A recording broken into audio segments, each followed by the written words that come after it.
তো বন্ধুরা, তোমাদের সবাইকে জানাই রথযাত্রার প্রীতি ও শুভেচ্ছা। আমি এখন যাচ্ছি ব্যাঙ্গালোরের আগ্রায় রথযাত্রা দেখতে।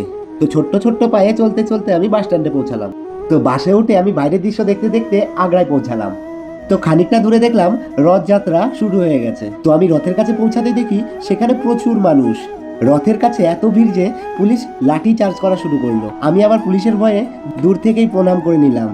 আচ্ছা, ওই সব ছেড়ে চলুন আপনাদের জগন্নাথ দেবের রথের এই অসাধারণ দৃশ্যটা দেখাই। এই দেখুন, কত সুন্দর লাগছে না এই মন্দিরটা? চারপাশে এত মানুষের ভিড়, এক অন্যরকম উৎসবের আমেজ। এই দৃশ্যগুলো সত্যি মন ভরিয়ে দেয়, তাই না? এই দীর্ঘ পথযাত্রা শেষে জগন্নাথ, বলরাম আর সুভদ্রা এখন মাসির বাড়িতে বিশ্রাম নেবেন।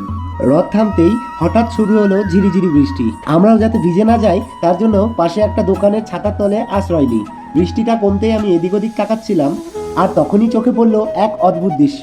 একদিকে মসজিদ, আর তার পাশেই মাথা উঁচু করে দাঁড়িয়ে আমাদের বজরং বলি।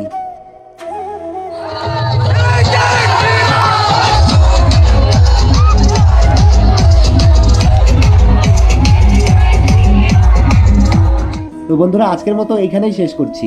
আশা করি জগন্নাথ দেবের এই সুন্দর মুহূর্ত তোমাদের সবার কাছে ভালো লেগেছে। খুব তাড়াতাড়ি আবার কোনো নতুন ব্লগ নিয়ে তোমাদের সামনে হাজির হব।